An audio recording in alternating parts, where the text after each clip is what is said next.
Hi, my name is Mr. Ivan. I'm your favorite humanities teacher. We are here at NTU, Nanyang Technological University, to ask students about the Korean War.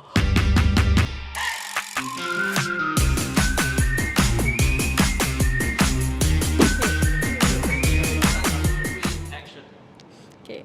Which country colonized or annexed Korea before World War II? Which one annexed Korea at World War II? Which country annexed Korea at World War II? Wait, what's the question? Which country annexed Korea at World War II?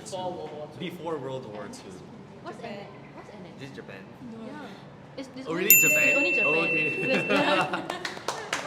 okay. Wow. We just answer together at this point. Okay. Okay, second question. Do you know who was the leader of North Korea during the Korean War? Is it not just... Yeah, lor. Kim Jong-un's Is it father. like Kim Jong-un the first? Kim Jong Kim the first. Kim Jong-un. The name is Kim. Is that your final answer? It's either the dad or the granddad. I think it's the grandpa. Is it? Within the ancestral line now. Okay, Okay, me a guess. Being a poll, who thinks is the dad? Kim Jong-un's dad. How long ago? When Cold was the War. Cold War is 19... Is it 19 something? No, right? 1900. It's been damn long, What's eh. your final answer? The father or the grandfather? Okay, I'll go for... I think I'll go for the father. I'll go father. Okay, we do the okay. Okay, two father, two grandfather. Father, So the grandfather. answer is the grandfather. Wow! Know why America had to step in during the Korean War? Shut up, bro. They always talk. Yeah, Isn't Isn't it because they're the powerful? They always tell you. Because they're the biggest. 1 hour later.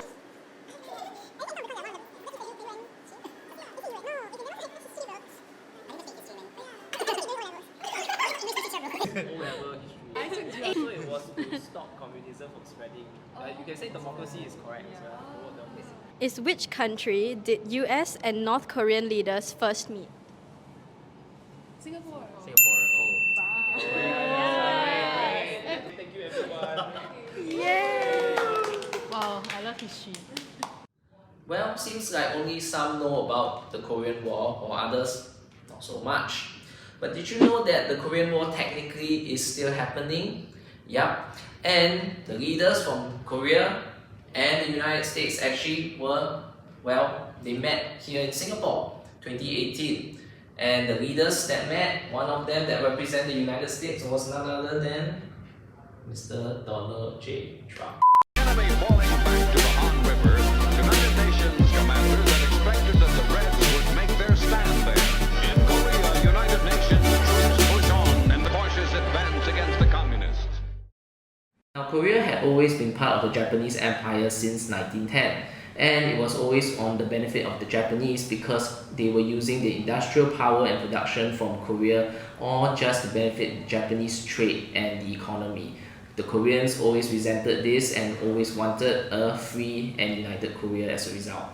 Now, the Potsdam Conference held in 1945 was used to separate the Koreas. It was divided along the 38th parallel. In the north, you have the USSR occupying North Korea, and on the south, the 38th parallel, you have South Korea being occupied by the United States. And through that, you have a divided Korea along the 38th parallel.